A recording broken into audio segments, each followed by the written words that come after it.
Hey everyone, welcome back to the show. Today we're tackling an important topic that's been making headlines lately, the health of our favorite music artists. Over the past few months, several big names in the US and UK music scenes have opened up about serious health issues, both physical illnesses and mental health struggles. It feels like every time we check the news, another artist is postponing a tour or sharing a personal health update. We want to talk about some of these recent cases and what might be driving this trend. Absolutely. It's not just one genre or one type of artist either. We're seeing rock legends, pop singers, and indie performers all facing health challenges. In this episode, we'll run through a few notable examples from the last 3 months, dig into possible root causes, from the pressures of touring to the state of mental health in the industry, and then talk about how artists are trying to prevent burnout or illnesses. Plus, we'll share some tips that could help anyone, not just celebrities, stay on top of their physical and mental well-being. Let's start with a high-profile example. Billy Joel, the piano man himself, recently had to cancel all 17 of his upcoming concerts after being diagnosed with a serious neurological condition. He's 76 years old and was told he has normal pressure hydrocephalus, or NPH, which is a rare brain disorder. The condition was actually causing him issues with his hearing, vision, and balance, especially after his live shows, so his doctors advised him to stop performing for now. Billy Joel even apologized to fans, saying he was sorry to disappoint everyone, but my health must come first. It's a pretty striking case of an older artist suddenly facing a serious illness. And on the other end of the spectrum, we have a much younger artist dealing with health problems, in this case, mental health. David Kushner, a 24-year-old singer known for the hit Daylight, had a tough moment on tour in the UK. In early March, during a show in Newcastle, he actually broke down in tears on stage and told the crowd, "I'm not doing okay mentally." He admitted he'd been struggling with severe anxiety. After cutting that show short, David ended up canceling the rest of his UK and European tour dates to focus on getting better. He told fans on Instagram that he'd tried everything to keep going, but now needed to step back and work on his health. It was a brave move to be that open, and a lot of fans responded with support and understanding. We've also seen artists proactively taking a break for health reasons before things reach a crisis point.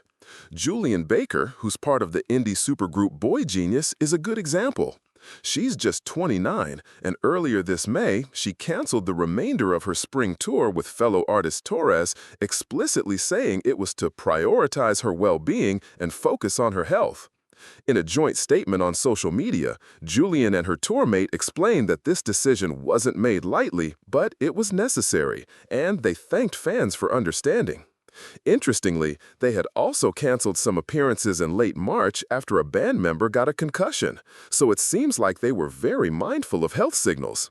Julian Baker putting her health first like that shows how even younger performers are recognizing when they need to pause and heal rather than risking a total burnout or worse. Even veteran performers beyond Billy Joel have had scares recently. Carlos Santana, the 77-year-old guitar legend, had a health setback while on his US tour in April. First, he fainted from dehydration just before a show in Texas. He was hospitalized briefly for that. And then, just a day later, Santana tested positive for COVID-19, forcing him to postpone a second concert that week. Thankfully, his team said he was doing okay, and Santana was eager to get back on stage once recovered. But it goes to show, physical health issues like exhaustion, dehydration, or catching an illness can hit even the most seasoned artists. In Santana's case, it was a combination of touring in likely hot conditions and, well, the lingering reality of COVID-19. 2 postponed shows in 1 week because of health really underscores how unpredictable things can be. So, what's going on here? Are artists facing more health issues now, or are we just hearing about it more? Let's unpack some root causes and contributing factors behind these stories. There are several reasons behind this trend: intense schedules and burnout. Modern music careers often demand relentless touring and promotion. Many artists are performing night after night with minimal rest. That physical and mental grind can weaken the immune system and drive up stress. It's no wonder some musicians collapse or develop infections after months on the road. Age and physical strain. We have to acknowledge that some legendary artists are getting older.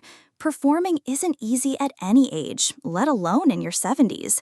Decades of high-volume concerts can take a toll. Billy Joel and Santana, for example, have been touring for ages. Issues like heart problems or conditions like NPH can emerge later in life, and intense live shows might aggravate them. Older musicians might be more vulnerable to things like dehydration or falls on stage simply because their bodies aren't as resilient as they once were. Mental health pressures.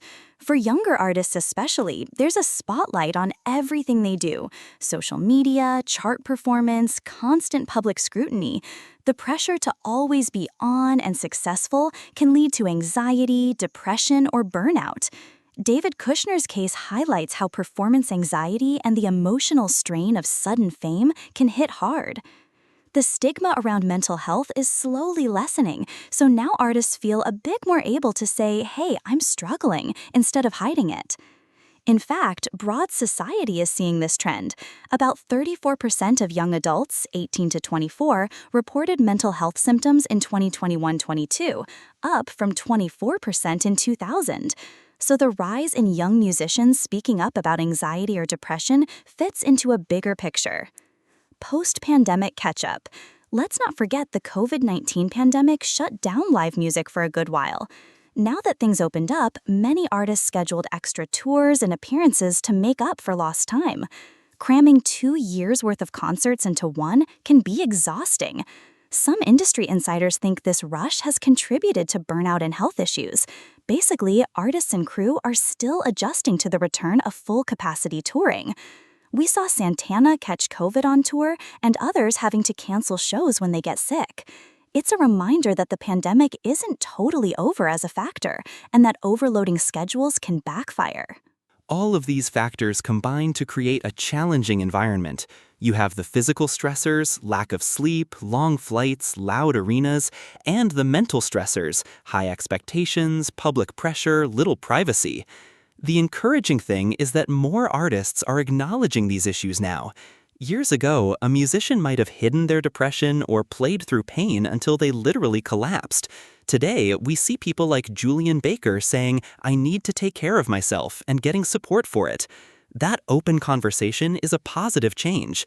It means fans are more understanding when tours get postponed for health reasons, and the industry is slowly learning to prioritize human well-being over non-stop productivity. The big question then is what can be done? How can artists, and really any of us who feel overworked or stressed, try to prevent these health crises? Let's talk about some tips and approaches, both physical and mental, that might help. Experts recommend a few approaches to help performers stay healthy, and these apply to the rest of us too. Prioritize rest and physical health. It sounds basic, but adequate sleep, hydration, and nutrition are lifesavers. Touring artists need to build in recovery time, days off between shows, stay hydrated, remember Santana's dehydration scare, and not push their bodies past the limit. Regular medical checkups are crucial, especially for older artists or those with known conditions, so issues can be caught early. Seek professional support. For mental health, talking to a therapist or counselor can be hugely beneficial. Don't tour or suffer in silence if you're feeling depressed or anxious. Mental health professionals can teach coping strategies, even simple things like breathing exercises or mindfulness techniques. The NHS in the UK, for example, notes that therapy, breathing exercises, and regular physical activity are all helpful in managing anxiety symptoms. In other words, getting help is not a weakness. It's a smart strategy to stay healthy. Set boundaries and pace yourself. Artists and their management can plan tours more sensibly, maybe shorter legs with breaks in between, or saying no to that extra festival if it means overloading the calendar. Setting boundaries might mean limiting time on social media or in the public eye to give your mind a break. Essentially, don't be afraid to cancel or postpone if you're unwell. It's better to disappoint fans for one night than to push through and end up having to quit for months. We've seen that fans often respond with support, like David Kushner's fans, who praised his openness about anxiety. Build a supportive environment. Finally, having a good support network can make all the difference. That includes doctors and mental health professionals, but also friends, family, bandmates, and understanding fans. When the people around an artist encourage self-care, it reduces the fear of letting others down. Encouraging a culture in the music industry where health comes first can help prevent tragedies. Some artists have even brought therapists on tour or started doing group meditation or workout routines with their crew to keep everyone in good shape. Little steps like that can add up to better resilience against stress. It's heartening to see these conversations about artist health happening out in the open. By sharing their struggles, whether it's a serious illness like Billy Joel's or mental health battles like David Kushner, musicians are humanizing the issue and reminding everyone that health always matters more than the show. We as fans can play a part by showing empathy and support when an artist says they need to take a break. No one can perform if they're not well, and we want our favorite artists to be around making music for a long time, right? Exactly. The takeaway from all this is that awareness is improving. We should keep that up. So let's continue to pay attention to updates on how these artists are doing, send them good vibes or messages of support, and also check in with ourselves and people we know. If rock stars and pop icons can admit they need help or rest, we can too. Well, that's all for today's episode. It's been a bit of a heavier discussion, but an important one. The music industry is changing for the better by valuing health, and we'll be here to keep you updated on any new developments. Thanks for listening, everyone. If you find the content helpful, don't forget to like and subscribe, and hit the notification bell so you won't miss the latest health updates from the Healthy Routine. Take care of yourselves, physically and mentally, and we'll catch you next time with more music news and conversation. Stay healthy and stay tuned.